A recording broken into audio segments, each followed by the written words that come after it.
Hello friends and welcome to our YouTube channel. I am Pulkit Tiwari. As we are continuing with our Polity through MCQ series और आज मैं आप लोगों के लिए नए 10 क्वेश्चंस लेके आया हूँ। यहाँ पर हम यूपीएससी आजकल जो अनकन्वेंशनल टाइप के क्वेश्चंस पूछ रहा है वो देखने की कोशिश करेंगे वो कहाँ से पूछ रहा है, उन क्वेश्चंस को हम कैसे सॉल्व कर सकते हैं और इजीली करेक्ट आंसर पे कैसे ट्रिक्स एंड टेक्निक्स को लगा के अराइव कर सकते हैं। तो शुरुआत करते हैं हमारे आज के फर्स्ट क्वेश्चन के साथ, दैट इज क्वेश्चन नंबर 31। देखते हैं क्वेश्चन क्या बोल रहा है। With reference to the 8th schedule of the constitution consider the following statements. 8th schedule की बात कर रहा है कॉन्स्टिट्यूशन के, कंसिडर द फॉलोइंग स्टेटमेंट। आप लोग क्या करिए, एक बार क्वेश्चन को पॉज करिए और खुद से अटेम्प्ट करने की कोशिश करिए। मैक्स टू मैक्स आप अपने आप को 50 to 60 सेकंड्स दे सकते हैं, 1 मिनट में क्वेश्चन सॉल्व होना चाहिए। तो 8th शेड्यूल के बारे में बात कर रहा है और बोल रहा है कंसिडर द फॉलोइंग स्टेटमेंट्स। क्या पूछा है उसने, विच ऑफ द फॉलोइंग इज और आर करेक्ट। करेक्ट के बारे में पूछ रहा है, ये हमेशा ध्यान रखना है आपको। फर्स्ट स्टेटमेंट को रीड कर लेते हैं। The constitutional recognises only classical languages. क्या कॉन्स्टिट्यूशन सिर्फ क्लासिकल लैंग्वेजेस को रिकॉग्नाइज करता है? भाई हमको पता है कि जो 8th शेड्यूल है ऑफ द कॉन्स्टिट्यूशन उसमें टोटल 22 लैंग्वेजेस दी हुई हैं। Out of these 22 languages 5 are classical and other are 22 में से 5 गई, बची 17 आर नॉन क्लासिकल। तो ये चीज आपको ध्यान रखना है, 5 केवल क्लासिकल लैंग्वेज है। वैसे वो 5 क्लासिकल कौन सी है? वो है संस्कृत, तमिल, तेलुगु, मलयालम और कन्नड़। तो ये चीज आपको ध्यान रखना है, 5 क्लासिकल है, बाकी नॉन क्लासिकल है। तो ये बोल रहा है कि सिर्फ क्लासिकल लैंग्वेज को कॉन्स्टिट्यूशन रिकॉग्नाइज करता है, दैट स्टेटमेंट इज इनकरेक्ट। अब जहां जहां 1 है मैं हटा देता हूं, A and C is eliminated. Second को देख लेते हैं। The constitution does not recognize any tribal language. क्या कॉन्स्टिट्यूशन कोई भी ट्राइबल लैंग्वेज को नहीं रिकॉग्नाइज करता है? भाई करता है, हमको पता है। ये जो लिस्ट ऑफ 22 लैंग्वेज है सारी की सारी आपको नहीं पता होना चाहिए, but at least go through the list तो आपको पता चलेगा कि यहाँ पर बोडो और डोगरी नाम की लैंग्वेजेस दी हुई हैं। तो बोडो और डोगरी ये कौन सी है? ट्राइबल लैंग्वेजेस है that are recognized by the constitution under 8th schedule. तो सेकंड स्टेटमेंट भी जो है मेरा वो इनकरेक्ट हो जाएगा। तो मेरा आंसर क्या हो जाएगा? D, that is none of the above is are correct. देख लेते हैं एक बार जल्दी से statement. 8th schedule of the constitution recognizes about 22 languages, includes 2 tribal language of Bodo and Santali. Classical language कौन सी है उसमें? तो उसमें दी हुई है संस्कृत, तमिल, तेलुगु, कन्नड़, उड़िया एंड मलयालम। तो ये चीज ध्यान रखना, उड़िया भी है, 5 नहीं है, सॉरी मैंने गलती से आपको 5 बताया था। Actually there are 6 classical languages. Oriya को भी बाद में ऐड किया गया था, तो आपको ध्यान रखना है। Recognize both classical and non classical languages. Next question की तरफ बढ़ते हैं। नेक्स्ट क्वेश्चन है हमारा, क्या बोल रहा है? Consider the following statements. Assertion और रीजन वाला है, तो देख लेते हैं एजर्शन क्या बोल रहा है। As per the constitution executive power of the centre are superior to the executive power of states. भाई कॉन्स्टिट्यूशन के अकॉर्डिंग क्या executive power of centre is more than that of states? Answer is yes. क्यों? क्योंकि constitution खुद बोलता है कि centre states को डायरेक्टिव दे सकता है। तो यहां पर executive power of centre is more than states. Centre states को डायरेक्टिव दे सकता है to maintain the communication line. Here also executive power of centre is more than states. Centre states को रिकमेंडेशंस देता है कि आप रेलवे लाइंस को प्रोटेक्ट करोगे, तो here also it is the case of executive power of centre are superior to executive power of states. तो ये बिल्कुल सही बात है, एजर्शन तो करेक्ट है। रीजन देख लेते हैं। According to the constitution India is federation of state. क्या कॉन्स्टिट्यूशन के अकॉर्डिंग इंडिया एक फेडरेशन है? भाई आर्टिकल 1 क्या बोलता है? आर्टिकल 1 ऑफ द कॉन्स्टिट्यूशन से India is union of states, it is not the federation. Word federation has nowhere been used in the constitution. तो सेकंड हमारा बिल्कुल ही गलत हो जाता है। तो हमारा आंसर क्या होगा? Assertion is correct, reason is wrong. A is correct, R is appropriate, नहीं। A is correct but R is not appropriate, ये भी नहीं। A is correct but R is incorrect, yes. Our answer is C. Next question को देख लेते हैं। यहां पर मैंने दिया भी हुआ administrative relation between union and states, उनके बीच के एडमिनिस्ट्रेटिव रिलेशंस मैंने बताए हुए हैं। कहां दिए हुए हैं? आर्टिकल 256 से लेकर 263 तक दिए हुए हैं। आर्टिकल 257 इसको क्लियर बना देता है, control of union over states in certain cases. वो कहां कहां कर सकता है? सबसे पहले तो एग्जीक्यूटिव पावर ऑफ यूनियन में कभी भी स्टेट्स इंपीड नहीं करेगा, उनमें रुकावटें नहीं डालेगा। Construction and maintenance of means of communication lines, फिर बताया। फिर नेक्स्ट क्या है? रेलवेज। तो ये सब क्या है? सेंटर डायरेक्टिव्स देता है, कंट्रोल करता है किसको? स्टेट्स को। तो executive power of centre is more than that of states according to the constitution. Next देख लेते हैं। Bicameralism can exist in which of the following system of government. Bicameralism का मतलब सिंपल होता है having 2 houses in the parliament और legislature. अब ये कहां कहां एग्जिस्ट करते हैं बाइकैमरलिज्म? तो एकदम इजी है, देखते हैं। फेडरल सिस्टम, भाई जब भी फेडरल वर्ड आता है आप हमेशा किसके कॉन्स्टिट्यूशन को उठा लिया करो? यूएसए को। तो क्या यूएसए में बाइकैमरलिज्म है? भाई वहां पर भी 2 हाउस है, एक है सीनेट और एक है कांग्रेस, तो वहां पर तो है। तो ये वाला तो गलत हो जाएगा। Bicameralism can exist in which of the following system of governance, तो यहाँ पर एग्जिस्ट करता है वो, हाँ करता है। सेकंड को देख लेते हैं, पार्लियामेंट्री सिस्टम। पार्लियामेंट की बात आए तो आप या तो इंडिया उठा लो या ब्रिटेन उठा लो। अगर इंडिया पार्लियामेंट्री तो मैं इंडिया को ही देख लेता हूँ, तो हमारे यहाँ पर भी लोकसभा है और राज्यसभा भी है, तो ये वाला भी सही है। थर्ड देख लेते हैं, यूनिटरी गवर्नमेंट। फॉर एग्जांपल अगर मैं आयरलैंड की बात कर लेता हूं तो यहां पर भी 2 हाउसेज होते हैं, तो ये भी करेक्ट है। तो मेरा आंसर क्या हो जाएगा, D, all of the above have bicameralism. तो इजी क्वेश्चन था काफी, आपको खाली बेसिक्स को ध्यान रखना है कि जब भी फेडरल की बात आती है आप सीधे अमेरिका पे जाओ, पार्लियामेंट की बात आती है ब्रिटेन या इंडिया का एग्जाम्पल ले सकते हो। Bicameralism means having 2 houses, legislative chambers exist in federal, parliamentary and unitary system of government. Next question देख लेते हैं, India is a republican polity because. अभी क्या पूछ रहा है क्वेश्चन, बोल रहा है India is a republican polity. तो सबसे पहले हमको पता होना चाहिए कि रिपब्लिक वर्ड का मीनिंग क्या होता है। भाई देखो, 2 टाइप की पॉलिटी होती हैं, एक को हम बोलते हैं मोनार्क, क्या बोलते हैं, मोनार्क, और एक को हम बोलते हैं रिपब्लिक, क्या बोलते हैं, रिपब्लिक। अब ये मोनार्क का मतलब क्या होता है, where head of the state is hereditary. Hereditary मतलब फॉर एग्जाम्पल अ किंग और अ क्वीन, यहाँ पर किंग और क्वीन रहते हैं जिनको आप चेंज नहीं कर सकते। हेड ऑफ द स्टेट ये होते हैं। फॉर एग्जांपल मोनार्क का एग्जांपल है ब्रिटेन। ब्रिटेन में अभी उनकी क्वीन की डेथ हो गई, अब prince Charles become the new king of the Britain. तो क्या हुआ, Britain is not a republic, Britain is a monarch where the head of the state is hereditary. Japan भी इसका एग्जांपल है, जापान में भी हेड ऑफ द स्टेट कैसा है, हेरिडिटरी है। ऑस्ट्रेलिया भी है, कनाडा भी है, ध्यान रखना। On the other hand republic means head of the state is elected. अभी वो इलेक्टेड कैसा हो सकता है, either he is directly elected और indirectly, it does not matter. Directly elected में कौन आ जाएगा, तो आप बोलोगे यूएसए, तो USA is a republican polity. India कैसा है, इनडायरेक्टली इलेक्टेड। भाई हमारे यहाँ हेड ऑफ द स्टेट कौन है, प्रेसिडेंट है, दैट इज इनडायरेक्टली इलेक्टेड। तो इंडिया कौन सा है, इनडायरेक्ट इलेक्शन के थ्रू चुनता है। तो हमारे जो प्रेसिडेंट है दैट इज रिपब्लिक तो है हमारी polity, because head of the state elected है बट वो इनडायरेक्टली है।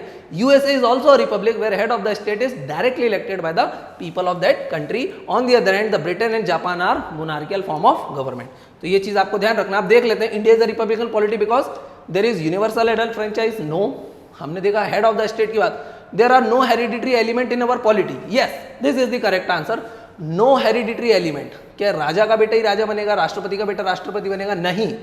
हमारे यहाँ वो चेंज होगा इलेक्शन के थ्रू। तो आंसर क्या हो जाएगा मेरा इसका, बी करेक्ट आंसर हो जाएगा। आपको ये चीज ध्यान रखना है। मैंने यहाँ पर चार्ट बना के दिया हुआ है। डेमोक्रेटिक पॉलिटी 2 टाइप की हो सकती है। देखो डेमोक्रेसी दोनों है, ब्रिटेन भी है इंडिया भी है, बट इलेक्शन की बात कर रहे हैं हेड ऑफ द स्टेट। एक होता है head of the government, India में head of the government is elected, Britain में भी head of the government is elected, but India में head of the state that is president also elected. On the other hand Britain में head of the state is queen that is hereditary.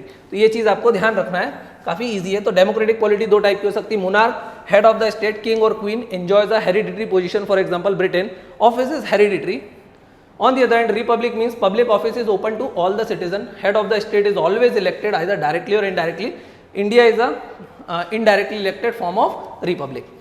अभी next चलते हैं next question की तरफ, फिर pause करो, आराम से सॉल्व करने की कोशिश करो। नेक्स्ट क्वेश्चन क्या बोल रहा है, with reference to the Indian version of secularism, with reference to Indian version of secularism, secularism की बात कर रहा है बट इंडियन वर्जन की बात कर रहा है।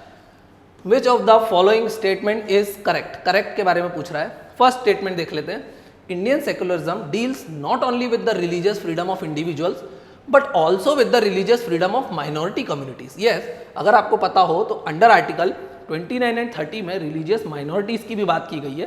तो इंडियन का जो सेक्युलरिज्म है वो सिर्फ इंडिविजुअल से डील नहीं करता, वो माइनॉरिटीज से भी डील करता। बिल्कुल बात सही है। फर्स्ट स्टेटमेंट मेरा करेक्ट है, तो बी में 1 नहीं है, डी में 1 नहीं है, 2 ऑप्शन मेरे यहीं के यहीं एलिमिनेट हो गए। अब सेकंड स्टेटमेंट को रीड कर लेता हूँ। Indian secularism has made room for and is compatible with the idea of state supported religious reform. क्या ये सही है? क्या इंडिया का सेक्युलरिज्म ऐसा है क्या कि वो कंपेटेबल है with the idea of state supported religious reform? Yes. For example triple तलाक, हम लोगों ने क्या किया, ट्रिपल तलाक को एबॉलिश कर दिया, वो गलत प्रैक्टिस थी। Triple talaq state supported religious reform का एग्जाम्पल है। Yes. Entry in the some temples for women और for some other socially and weaker section of society, तो ये वाला भी सही है। तो यहाँ पर इंडिया में स्टेट सपोर्टेड रिलीजियस रिफॉर्म्स होते हैं, यस होते हैं। तो यहाँ पर हमारा आंसर क्या हो जाएगा, बोथ 1 एंड 2। अभी समझने वाली बात क्या है, यहाँ पर क्वेश्चन तो अपन ने सॉल्व कर दिया। भाई सेक्युलरिज्म का मतलब क्या होता है? सेक्युलरिज्म का मतलब होता है no national religion for the country. For example, India is a secular country. We don't have any national religion for the country as a whole. France is also a secular country where there is no national religion for the country. On the other hand, Britain is not a secular country because Christianity is the national religion. Pakistan is not a secular country. Islam is the national religion. India is a secular because we have no national religion. लेकिन दो type के secularism होते हैं. एक होते हैं western secularism that is followed by the France, और एक होता है Indian form of secularism. Indian form of secularism that is followed by India. अभी वेस्टर्न में क्या रहता है? वेस्टर्न में रहता है complete separation of power between state and the religion. भाई स्टेट एंड रिलीजन के बीच कंप्लीट सेपरेशन ऑफ पावर रहता है. मतलब स्टेट बोलता है कि हम रिलीजन नाम की कोई चीज है उसको मानते ही नहीं है, ना हम उसमें रिफॉर्म करेंगे, ना उसमें इंटरफेरेंस करेंगे, ना रिलीजन स्टेट में इंटरफेरेंस करेगा. On the other hand in India ना ऐसा लॉ में लिखा है, ना एक्चुअल प्रैक्टिस में ऐसा होता है. State and religion are very much interdependent. State और रिलीजन एक दूसरे के साथ इंटरेक्ट करते हैं, हाँ करते हैं. एक दूसरे पर डिपेंड करते हैं, हाँ करते हैं. इवन समटाइम स्टेट रिफॉर्म्स भी करता है रिलीजन में. कई बार उनके बोर्ड मेंबर्स को भी चुनता है, चैरिटेबल ट्रस्ट को भी चुनता है, वर्क फोर्स के मेंबर्स को भी चुनता है, कई सब्सिडीज वगैरह भी देता है, और even educational institution of religion minority को सपोर्ट भी करता है. तो इंडिया में सपोर्ट मिलता है, हाँ मिलता है. सो इस तरीके से Indian secularism is different from that of western secularism. Western secularism में फ्रांस का काफी न्यूज में चलता था. The French form of secularism को बोलते हैं लाइसाइट. वहां पर इवन अगर आप रिलीजियस बुक्स को बर्न भी कर देते हो पब्लिकली तो आपको कोई जेल प्रोविजन नहीं हो सकता. क्यों? क्योंकि स्टेट बोलता है रिलीजन है ही नहीं. अब जब रिलीजन है ही नहीं तो फिर जेल कैसे हो सकती है आपको? और अगर इंडिया में आप ऐसे करोगे तो it's a crime, legal crime. Okay, तो ये चीज आपको ध्यान रखना है. इसका आंसर मैंने आपको बता दिया, that is C. Secularism west का कैसा है? State disassociated itself with the religion means non interference in the religion matter nor religion will interfere in the state matter. तो ये चीज आपको ध्यान रखना है, दोनों चीजें, कि ना तो स्टेट रिलीजन मैटर में इंटरफेयर करेगा, ना रिलीजन स्टेट मैटर्स में इंटरफेयर करेगा. सेकंड दिया हुआ मैंने स्टेट इंडियन सेकुलरिज्म. ये क्या बोल रहा है? Word was added by 42nd constitutional amendment act. ध्यान रखना है कॉन्स्टिट्यूशन में 42nd कॉन्स्टिट्यूशन अमेंडमेंट एक्ट ने 3 वर्ड्स ऐड करे थे प्रीएम्बल में. उसमें एक वर्ड क्या था? Secularism. No national religion of the country. Yes, we don't have any national religion. फिर क्या बोल रहा है? All religion have same status and support from the state. सबका स्टेटस बराबर है, सबको बराबर सपोर्ट मिलता है. और ये वाले बोलते हैं वेस्ट वाले कि कोई रिलीजन है ही नहीं, ना किसी को सपोर्ट मिलेगा. State can interfere in the religious matter. For example government banned triple talaq मैंने बता दिया है. On the other hand west में सपोर्ट भी नहीं मिलेगा क्योंकि रिलीजन है ही नहीं, तो सपोर्ट भी नहीं मिलेगा. तो ये चीज आपको ध्यान रखना है.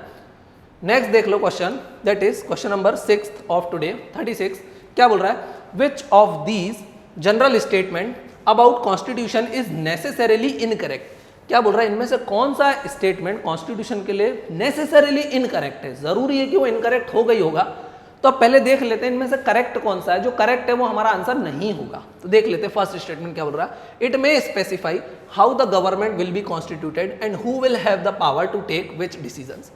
भाई क्या बोल रहा है? इट नेसेसरली नहीं बोल रहा, इट बोल रहा है इट मे स्पेसिफाई. वो बता सकता है कि how the government will be constituted. Yes, in case of India our constitution specify how the government will be constituted. America में ऐसा नहीं बोलता है, लेकिन हमारे में तो बोलता है ना. तो ये तो सही स्टेटमेंट है. अगर ये सही है तो मेरे आंसर में नहीं होना चाहिए. तो जहां जहां 1 है मैं हटा देता हूं. तो ए में 1 है, सी में 1 है, ये दोनों ऑप्शन चले गए क्योंकि वो इनकरेक्ट पूछ रहा है.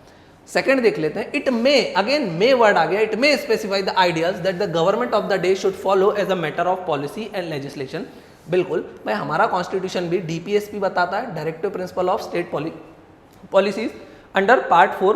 वो स्टेट को कुछ ना कुछ वो देता है, डायरेक्टिव्स देता है, पॉलिसी देता है, बताता है कि आपको क्या चीज़ों को अडॉप्ट करना चाहिए, किन चीज़ों को अडॉप्ट नहीं करना चाहिए. तो in the form of directives we have certain matter that should be followed by the government. तो ये चीजें दी हुई हैं, हाँ दी हुई हैं. तो ये भी सही है, पर ये भी आंसर में नहीं होना चाहिए क्योंकि वो तो इनकरेक्ट पूछ रहा है. तो both 1 and 2 should not be in our answer. तो answer is D, that is none. तो ये काफी इजी स्टेटमेंट था. कॉन्स्टिट्यूशन मे और may not specify how the government is constituted. May में आएगा इंडिया, मे नॉट में आएगा USA. UK do not have a constitution at all, unwritten constitution है. Constitution may specify the ideas that the government should follow like the DPSP given in the part 4 of the constitution. next question देख लेते हैं, that is the 7th question. क्या बोल रहा है? which of the following statement is correct with reference to the constitution of India. Which of the following statement is are correct, पूछ रहा है करेक्ट के बारे में पूछ रहा है about the constitution of India. First statement देखते हैं, it is set of written rules that are accepted by all people living together in the country. Yes, देखो इंडिया के पर्सपेक्टिव में बात कर रहा है इसलिए बोल रहा है रिटन, अगर ब्रिटेन होता तो फिर गलत हो जाता, बट इंडिया में yes it is a set of written rules that are accepted by all the people living together in the country, बिल्कुल सही बात है। सेकंड क्या बोल रहा है, it specify how the government will be constituted, अभी देखा था थोड़ी देर पहले, and distribution of decision making power there in, ये बिल्कुल सही स्टेटमेंट है, अभी 2 मिनट पहले ही समझा था। It expresses the aspiration of the people about creating a good society, बिल्कुल कॉन्स्टिट्यूशन कहां पर एस्पिरेशंस को शो करता है, इन द प्रियम्बल, हम क्या लाना चाहते हैं, हम इक्वालिटी लाना चाहते हैं, हम जस्टिस लाना चाहते हैं, फ्रेटर्निटी लाना चाहते हैं, ब्रदरहुड, इंटीग्रिटी, तो ये सब किसके बारे में बात कर रहा है, एस्पिरेशंस ऑफ द पीपल के बारे में बात कर रहा है, और ये दी हुई है हमारे कॉन्स्टिट्यूशन में इन the form of preamble, fundamental right, DPSP, fundamental duties, तो ये सारी चीजें दी हुई हैं, तो हमारा आंसर क्या हो जाएगा, डी, दैट इज 1, 2 एंड 3, काफी इजी क्वेश्चन है। नेक्स्ट देख लेते हैं 8th question, which of these is against the ethos of Indian democracy and constitution, which of these is against, again negative question है तो ध्यान रखना आपको, अगेंस्ट पूछ रहा है या फॉर पूछ रहा है, it is asking for against the Athos of Indian constitution, democracy and constitution. Okay, religious intolerance, क्या हम लोग रिलीजियसली इंटॉलरेट हैं, this is again the Athos of Indian democracy and constitution, it is also against the secularism, it is also against the equality principle, तो हमारा यही answer हो जाएगा because asking about the against statement। Proportional representation क्या है, हमारे constitution में दिया हुआ है, हाँ राज्यसभा के इलेक्शन में दिया हुआ है, वाइस प्रेसिडेंट के इलेक्शन में दिया हुआ है, प्रेसिडेंट के इलेक्शन में दिया हुआ है, तो proportional represented is accepted by the constitution. Scientific interpretation of Indian tradition, हाँ फंडामेंटल ड्यूटीज में इसकी बात करी है, डीपीएसपी में इसकी बात करी है, तो ये तो है। Separation of power between different government agency, अरे भाई ये तो पार्ट ऑफ बेसिक स्ट्रक्चर भी है, separation of power, that is very important, ये भी कॉन्स्टिट्यूशन ने अडॉप्ट किया हुआ है, तो हमारा आंसर क्या हो जाएगा, A, that is religious intolerance. Next देख लेते हैं इसका जल्दी से, religious intolerance not only against the freedom of expression but also threaten secularism. फिर क्या दिया हुआ है मैंने देख लेते हैं, proportional represented yes in election of Rajya Sabha members, presidential election, vice presidential election, proportional representation is adopted. Constitution encourages building scientific temper given in the fundamental duties of part 4A article 51A। next देख लेते हैं आज का 9th question, which of the following feature of Indian constitution are borrowed from the USA constitution, very important, कौन से feature Indian constitution के हमने बोरो किए हैं फ्रॉम अदर कॉन्स्टिट्यूशन। अभी ये पूछ रहा है कि कौन से फीचर आपने यूएसए के कॉन्स्टिट्यूशन से बोरो किए हुए हैं, तो देख लेते हैं जल्दी जल्दी एक एक करके। Vice president as ex officio chairman of the council of states, सबसे पहले तो इसका मतलब समझ लेते हैं भाई, we have a vice president. अभी दूसरा वर्ड का मतलब क्या है कि वाइस प्रेसिडेंट तो हमारे पास है, यूएसए में भी है।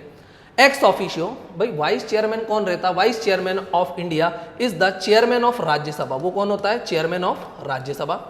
तो वो एक्स ऑफिशियो चेयरमैन का मतलब क्या होता है, इसलिए नहीं कि आज जो वाइस प्रेसिडेंट है वो खुद, जिस for example Venkaiah Naidu chairman थे, तो वेंकैया नायडू चेयरमैन इसलिए नहीं थे कि वो वेंकैया नायडू, इसलिए वो चेयरमैन बने थे राज्यसभा के क्योंकि वो वाइस प्रेसिडेंट थे, because of the post that he was holding. जो भी आदमी वाइस प्रेसिडेंट बनेगा वो ऑटोमेटिकली क्या बन जाएगा, चेयरमैन ऑफ राज्यसभा, तो ये चीज आपको ध्यान रखना है। So vice president as the ex officio chairman of council of states, council of states मतलब यहाँ पर क्या है, upper house that is Rajya Sabha. तो यस, ये हमने कहां से अडॉप्ट किया था, यूएसए से अडॉप्ट किया था। Independence of judiciary and judicial review, ये भी हमने यूएसए से अडॉप्ट किया था, तो आपको ध्यान रखना है। Directive principle of state policy, भाई ये तो हमने आयरिश कॉन्स्टिट्यूशन से अडॉप्ट किया था, तो ध्यान रखना है यूएसए से नहीं किया था, तो थर्ड हमारा रॉन्ग हो जाता है। पार्लियामेंट्री टाइप ऑफ गवर्नमेंट, ये हमने कहां से करा था, ब्रिटेन के कॉन्स्टिट्यूशन से किया था, तो ये वाला भी हमारा रॉन्ग हो जाता है, तो हमारा आंसर क्या हो जाएगा, 1 and 2 only, that is a. देख लेते हैं which are the provision borrowed from the constitution of USA, fundamental rights, yes we have borrowed it from the constitution of USA, independent judiciary, impeachment procedure of the president under article 61A, that is given, we have borrowed it from the constitution of USA, procedure for removal of vice president, procedure for removal of supreme court and high court judges, ये भी वहां से copy किया, judicial review, vice president as the ex officio chairman of council of states, written constitution and preamble of both India and USA starts with we the people, we say we the people of India, they say we the people of United States of America। Next देख लेते हैं last question आज का हमारा, eight present the 8th schedule of the constitution does not specify which of the following languages. हम लोगों ने already पढ़ लिया 8th शेड्यूल के बारे में, yes it talks about 22 languages, उसमें 22 लैंग्वेजेस दी हुई हैं, ओके, लैंग्वेजेस में 6 कौन सी थी, क्लासिकल थी, और बाकी कौन सी थी, नॉन क्लासिकल थी। तो आपको ये चीज़ ध्यान रखना, it considers both classical as well as non classical languages. उसमें ट्राइबल लैंग्वेजेस भी थी, हमने एक क्वेश्चन में देखा था कि वहाँ पर ट्राइबल लैंग्वेजेस भी थी, बोडो और डोगरी। तो अब देख लेते हैं।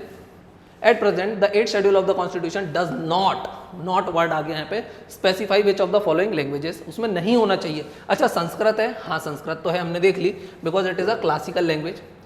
राजस्थानी नहीं पता, उड़िया है, हाँ it is also classical languages, बाद में ऐड करी थी। कश्मीरी भी है उसमें, बट उसमें राजस्थानी नाम की कोई लैंग्वेज नहीं है। तो हमारा आंसर क्या हो जाएगा, 1, 2 and 4, and 1, 2 and 4, sorry 1, 2 and 4, yes 1, 2 and 4 हमारा आंसर हो जाएगा। राजस्थानी कोई लैंग्वेज नहीं है। तो सबसे पहले हम एलिमिनेशन से जाते हैं, 3 नहीं होना चाहिए, 3 नहीं होना चाहिए। तो हमारा आंसर आ रहा है इसमें 2 ओनली, बट एक्चुअली यहाँ पर आई थिंक स्टेटमेंट गलत दे दिए। यहाँ पर स्टेटमेंट एक ऐसा होना चाहिए 1, 2 and 4। तो ये जो दिया हुआ 2 ओनली, आप इसको कर लो 1, 2 and 4। सॉरी, ये थोड़ा स्टेटमेंट मैंने गलत दे दिया, ऑप्शन गलत लग गया यहाँ पे। अदरवाइज आंसर आएगा कश्मीरी है, संस्कृत है, उड़िया है। तो देख लेते हैं एक बार कौन कौन सी languages that are important. Originally 14 languages थी, राजस्थानी इज नॉट इंक्लूडेड, तो ध्यान रखना है आपको। वैसे कौन कौन सी लैंग्वेजेस हैं, एक बार इस पर एटलीस्ट अपने को क्या करना है, नजर मारना है, कौन कौन सी लैंग्वेजेस हैं। तो देख लेते हैं हम कौन कौन सी लैंग्वेजेस है। पहले 14 थी, बाद में और भी ऐड कर दी गई। तो कौन कौन सी लैंग्वेजेस है, आसामीज है, बंगाली है, बोडो है, डोगरी, दोनों ट्राइबल लैंग्वेज है, गुजराती है, हिंदी है, कन्नड़ है, ये कौन सी लैंग्वेज है, कन्नड़ क्लासिकल है, कश्मीरी है, कोंकणी है, मैथिली है, Malayalam again classical language, Manipuri है, मराठी है, नेपाली है, उड़िया है, पंजाबी है, संस्कृत है again classical, Santhali tribal, Sindhi है, तमिल है क्लासिकल, तमिल क्लासिकल है, तेलुगु भी क्लासिकल है, एंड उर्दू।